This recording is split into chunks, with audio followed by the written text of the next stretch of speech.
G'day guys, E53 here, and your eyes are not deceiving you. That is the brand new BMW M8 that has just been released today for iRacing as part of the latest update. And in keeping with a couple of videos I've done before on new iRacing content, I wanted to answer the question for you guys. Is this car worth buying? Is it worth your money? We all know that iRacing content is quite expensive, and if you're going to keep it anywhere within a reasonable level of affordability, you've got to be sort of selective about what you buy. So I wanted to take a drive of this car and really find out what it was all about and find out whether or not it's actually worth a place in your virtual garage, your hard drive, whatever you like to call it. So this is the car, the BMW M8 GTE, and I guess on first impressions it looks like all the iRacing content always does. It's very well put together. You can't notice any real visual differences between it and the real life version. So in terms of what it drives like, there's really only one way to find out, and that is to take it onto the track. So I've just done one quick sighting lap just to get my eye in, because obviously it's I normally drive stock cars, as regular viewers of the channel will sort of be aware. I more do the oval side of things. I'm certainly not averse to this side of things. I do enjoy the road racing. I just find myself a little bit more drawn to the ovals. So this is a little bit different for me, but certainly something that I hope I can give you guys a little bit of insight into anyway. So here we are in the pit lane speed limiter on, all the normal stuff as far as iRacing cars go. And definitely these GT style cars go as well. So just pop her into first. It's probably a good place to start.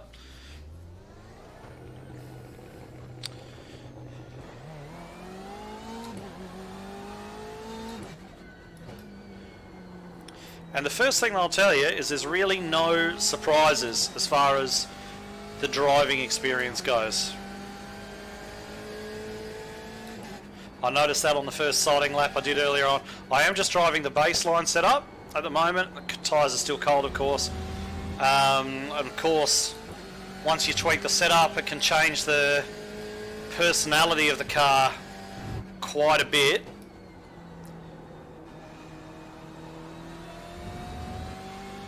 But just in the baseline, everything's very comfortable and very predictable.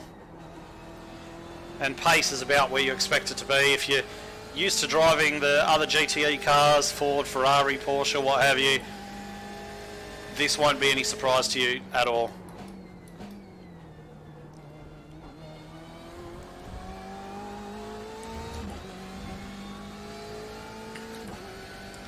It's funny, they don't feel that much faster than GT3 cars, but then you put them side by side, and on most tracks, well, these are designed to be the higher level class. And I've got to say, it feels more planted than the other GTE cars. I don't own the Ferrari, but I own the Ford and the Porsche, and they're both mid-engine cars, and that wasn't a slip of the tongue. Even the Porsche 911 in GTE form is a mid-engine car. They bump the engine forward to accommodate the huge diffuser on the back of it, and it's the first 911, I think I'm right in saying, that's ever had a mid-mounted engine. But of course this is a front engine, and that actually changes things a fair bit. Anybody who's familiar with the GT3s will notice, or will probably know, that the front engine BMW Z4 that we have in iRacing is a lot more sort of stable and forgiving and less prone to snap oversteer than its rear and mid-engine cousins.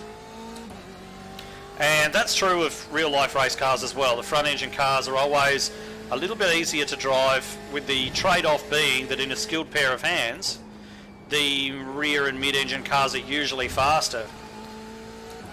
But in terms of this car, they have in GT racing something called balance of performance, which means that they give each car little advantages or disadvantages, tweaks here and there, to make sure that they all run fairly comparatively evenly. So really what you've got here, and I haven't actually tested them side by side to know, but logic will tell you that cars in the same category that have had balance and performance applied are going to be doing roughly the same lap time, depending on the circuit. And so what you've actually got here is a more forgiving car with all the good points of front engineness without any of the drawbacks, because of course all the cars have been equalised in terms of performance. And when you think about it, this car's designed for long distance racing, the GT racing. You know, we're looking at things like the Daytona 24-hour, the Le Mans 24-hour, you know, 12-hour races, 6-hour races, things like that. Bit of a lock up there. I'm actually driving fairly terribly, but anyway.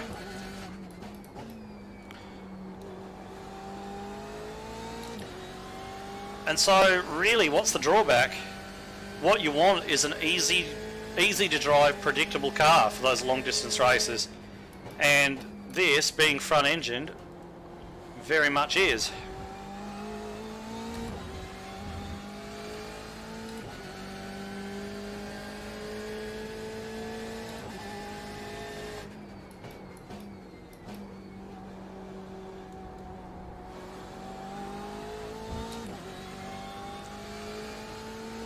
I'm sure there's seconds worth of lap time to find if I actually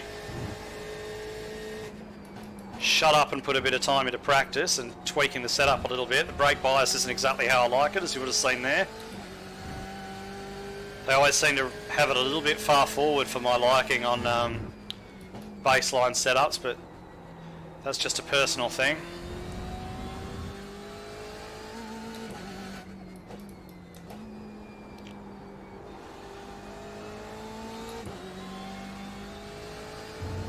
This car, of course, doesn't come with the Zanardi hand controls that you would have seen if you were watching the Daytona 24-hour. The way Alex Zanardi, who, if you don't know, doesn't have any legs, and the way that he was able to drive this car at the same speeds as everybody else with his hand controls, nothing short of amazing.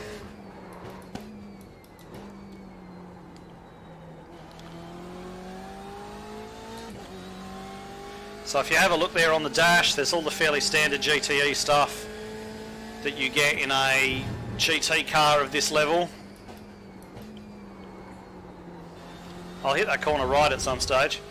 You know, you've got your boost settings and your traction control settings, slip and engine maps and all that kind of stuff that you can play with.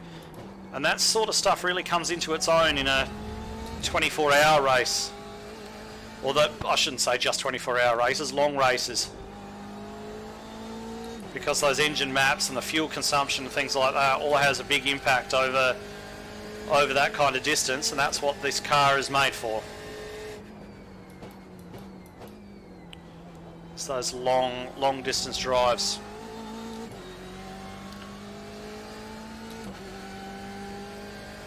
You've even got live tyre pressure readout there and your lap time and everything else.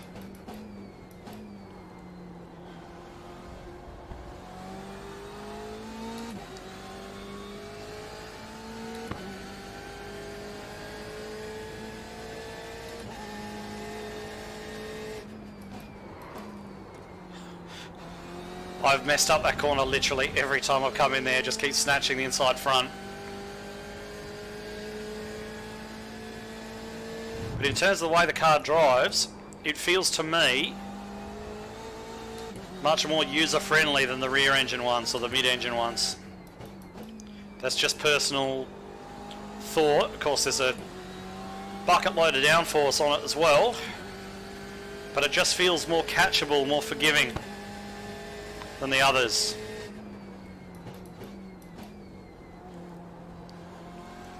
I'm going to do one more lap. I might just shut up for this one so you can just listen to it.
So there you have it, the BMW M8. So is it worth your money? Well, from a driving perspective, absolutely. It's really, good fun to drive. It's definitely as good as the other GTE cars in terms of enjoyment factor, in my view. And as I mentioned, that front engine layout makes it a bit more forgiving to drive. But there's a little bit more to it than that. And I will run through that with you after getting back to the pits. Okay guys, so here are my thoughts on this. Sports car racing, of course, is always very popular on iRacing. Always has been. The GT3 cars are very popular. The GTE cars have been very popular as well. And that's no real surprise. These types of cars are always very, very popular on iRacing. I'm getting some massive frame skips there. I'm not sure if you can see that. Not sure why. Anyway, so the one thing to remember about this particular class, though, is you've got to look at the real world, and you've also got to look at the GT1 class. So for anybody who doesn't necessarily recall them, the GT1 class, you've got the Corvette and the Aston Martin there on iRacing. And they were, back in the day, the GT1 class was pretty much what GTE is now. It was a couple of levels up in terms of performance from the GT3 sports cars. And the FIA or ACO, whoever it was that actually ran that class, I believe it was the ACO in collaboration with the FIA actually, they eventually abandoned GT1, decided not to run it anymore, and have pretty much made this in its place. And the reason that they did that is it's a lot of expenditure from manufacturers, it requires manufacturer involvement, and these are quite expensive cars to develop and then get the balance of performance right and everything else, as opposed to a GT3 car, which gives the manufacturer just as much exposure, except for the fact that GT3 no longer races at Le Mans.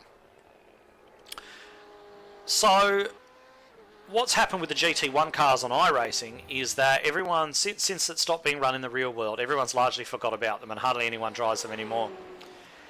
And the thing to remember with GTE as well, if you look at the real world, is that that category is not really doing so well. It did have a bit of a boom when it started. We had the Ford GT come out, the Porsche, and all the rest of this, and it was very popular. But as time's sort of gone on, the manufacturers seem to be sort of growing weary of whatever they have to spend to be involved in this. Ford has just got rid of their program that's going to finish up at the end of the current WEC season. And there's been rumours, and I'm not sure if it's actually been confirmed yet, but there's been rumours that BMW, and this car of course, is going to do exactly the same. And that leaves the category itself a little bit up in the air. What it's going to be replaced with, how long it's going to continue, and so on. That's something that you've got to keep in mind if you're looking at buying a car that you want to be able to race for the next 2, 3, 4, 5 years, however long it stays around on the sim. If you look at the BMW Z4, that's been on the sim forever. So it's certainly not unthinkable that this car would be around for that long.